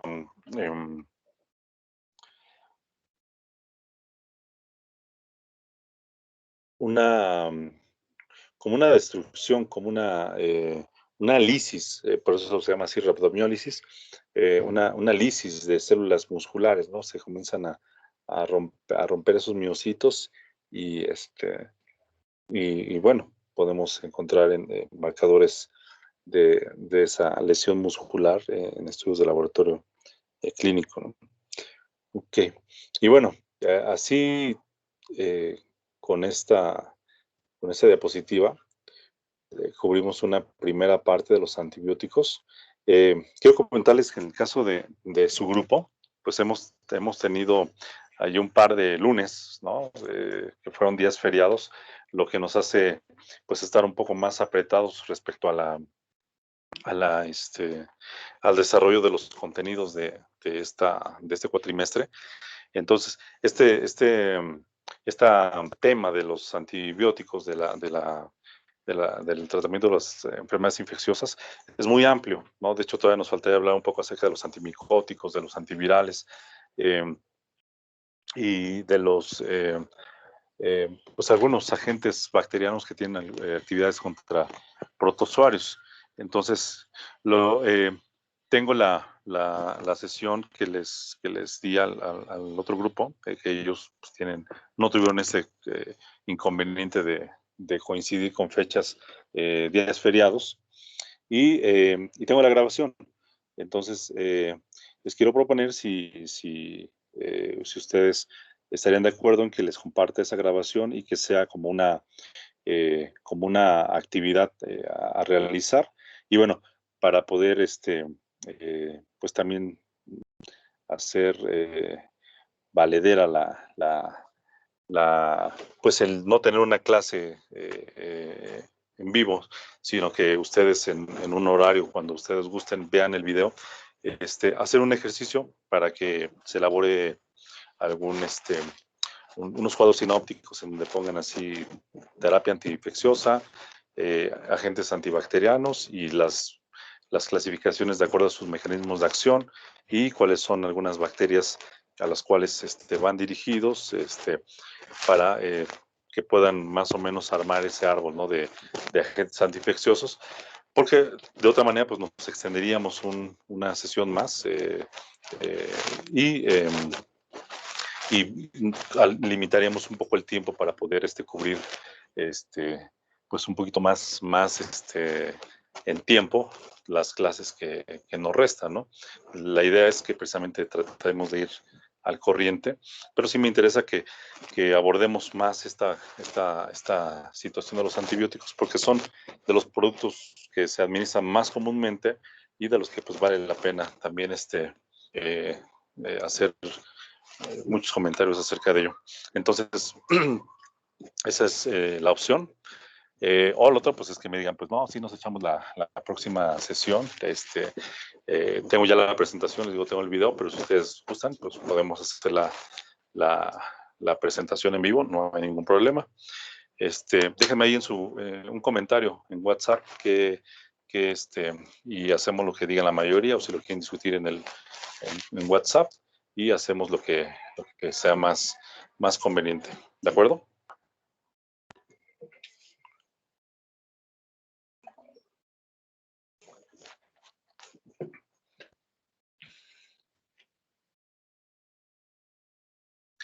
Y tenemos pues ahí algunos 5 minutos. ¿Quieres comentar algo, Karina?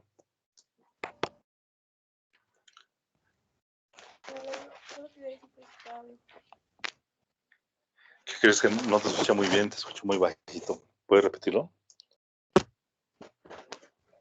No, quería decir que sí estaba bien, profe. Ok.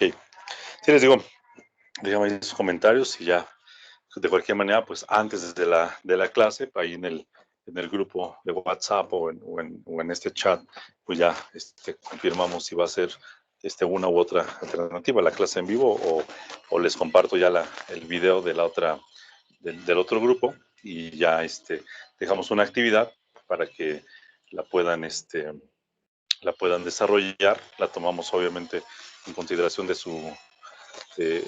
para su calificación, y en la siguiente sesión pues ya comenzamos a abordar el próximo tema, que ya sería relacionado con farmacoterapia de enfermedades cardiovasculares, que también es importante, ¿no?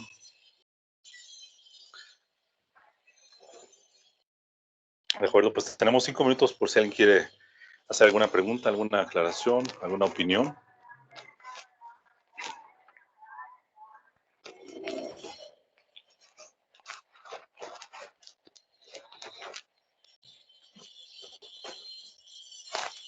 No les pregunto que si dudas, porque la verdad es que es muchísima información y es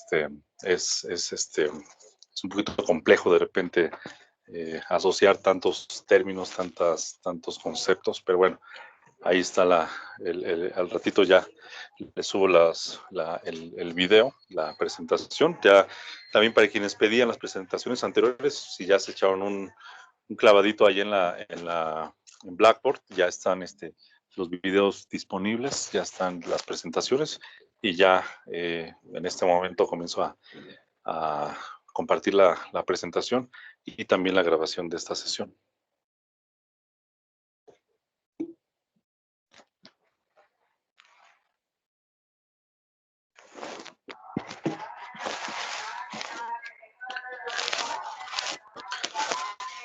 Bueno, pues parece que no hay ninguna pregunta. Si no hay ninguna otro comentario, pues vamos a dar por finalizada esta sesión. Les agradezco